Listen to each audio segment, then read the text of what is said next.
দরকার হলে কেন্দ্রীয় বাহিনী ভোটের রুমের মধ্যে থাকবে, বুথের ভিতরে থাকবে। ভুয়ো ভোটার ঢুকবে না, ফলস ভোট চলবে না। আমি যখন বলতে আরম্ভ করেছি, একজন মাস্টার মশাই ফোন করেছেন, দিদি আপনি ঠিক বলেছেন, বুথের মধ্যে সেন্ট্রাল ফোর্স রাখুন, নাহলে আমাদের কানের কাছে বন্দুক ঠেকিয়ে বলে 50টা ছাপ্পা ভোট মারবো। মাস্টার মশাই নড়বেন না, কিন্তু চলে গেলে বাবা বলার সময় পাবেন না। তাকে বসিয়ে রেখে বন্দুকে ঠেকিয়ে রেখে আর ছাপ্পা ভোট মারছে। 50 থেকে 100টা ভোট এক একটা বুথে পড়ে। ভাবুন, 250টা যদি বুথ হয় একটা বিধানসভায়, কত ভোট করলো? ওটাই তো লিড আছে। বাকি আমাদের যে পিছিয়ে আছে টিএমসি।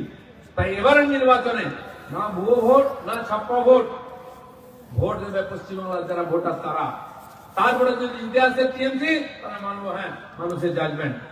25-30% ভুয়ো ভোটার আছে। এই যে 3বার জিতে যে টিএমসি, পুরোটা ভুয়ো ভোটারের ভোটে জিতে। সিপিএম তাই করতো। এবারে এসআইআর ভাই গুরুত্বপূর্ণ।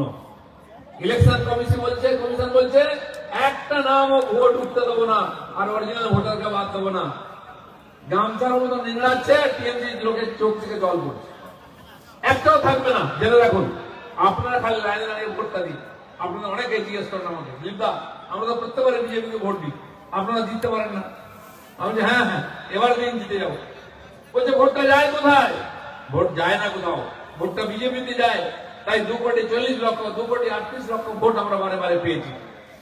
তারপরেও এই যে 50-60 লক্ষ ভোট বেশি, সেটা হচ্ছে ওই 1 কোটি ভুতুড়ে ভোটারের থেকে ভোটটা পড়ে যায়। তাই আমরা জিতেও হেরে যাই। এবারে কিন্তু তা হবে না। দরকার হলে কেন্দ্রীয় বাহিনী ভোটের রুমের মধ্যে থাকবে, বুথের ভিতরে থাকবে।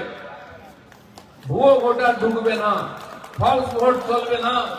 আমি যখন বলতে আরম্ভ করেছি, একজন মাস্টার মশাই ফোন করেছেন, দিদি আপনি ঠিক বলেছেন, বুথের মধ্যে সেন্ট্রাল ফোর্স রাখুন, নাহলে আমাদের কানের কাছে বন্দুক ঠেকিয়ে বলে 50টা ছাপ্পা ভোট মারবো। মাস্টার মশাই নড়বেন না, কিন্তু চলে গেলে বাবা বলার সময় পাবেন না। তাকে বসিয়ে রেখে বন্দুকে ঠেকিয়ে রেখে আর ছাপ্পা ভোট মারছে। 50 থেকে 100টা ভোট এক একটা বুথে পড়ে। ভাবুন, 250টা যদি বুথ হয় একটা বিধানসভায়, কত ভোট করলো? ওটাই তো লিড আছে। বাকি আমাদের যে পিছিয়ে আছে টিএমসি। তাই এবারের নির্বাচনে না ভুয়ো ভোট, না ছাপ্পা ভোট। ভোট দেবে পশ্চিমবাংলার যারা ভোটার তারা। তারপরে যদি ইতিহাসের টিএমসি, তারা মানবো হ্যাঁ মানুষের জাজমেন্ট। বিহারে এসআইআর হলো, তখন থেকে চিৎকার চেঁচামেচি, এসআইআর হচ্ছে, এই ভোট চুরি হচ্ছে। আর ওই যুব নেতা বলছিল ভোট চোর, গদ্দি ছোড়। মোদীজিকে বলছে ভোট চোর, ভোট চোর, ভোট চোর।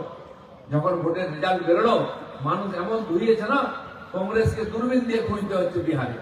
ইউপি, বিহার, মধ্যপ্রদেশে কংগ্রেস নাই। বাংলায় এখানে তো চন্দন দেওয়ার জন্য পাওয়া যায় না। একটা বাই ইলেকশনে মুসলমানরা জিতিয়ে দিয়েছিল টিএমসি এর টাইট দেওয়ার জন্য, সেও চুপি চুপি গোয়ালে ঢুকে পড়েছিল। বোনই করতে পারেনি সিপিএম কংগ্রেস, যারা ভুয়ো ভোটে জিতত। আর এবারে টিএমসি সুযোগ এসে। আসুন, পশ্চিমবাংলার ভাগ্য পরিবর্তনের জন্য, আপনার ছেলে মেয়ের ভাগ্যের পরিবর্তনের জন্য বিজেপিকে জেতাতে হবে। সারা ভারতবর্ষ তারা বারবার বিজেপিকে জেতাচ্ছে। 3-3বার মোদীকে প্রাইম মিনিস্টার করেছে এখানকার লোকেরা। আর আমাদের এই বাংলার ছেলে, ভারত কেশরী ডক্টর শ্যামা প্রসাদ পশ্চিমবাংলায় তৈরি করেছিলেন জনসংঘকে।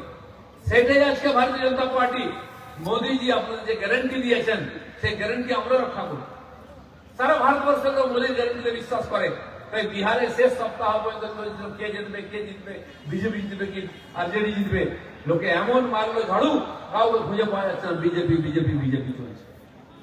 নরেন্দ্র মোদীর প্রতি মানুষের যে শ্রদ্ধা, যে বিশ্বাস আছে, তার কারণ বিজেপি নেতা।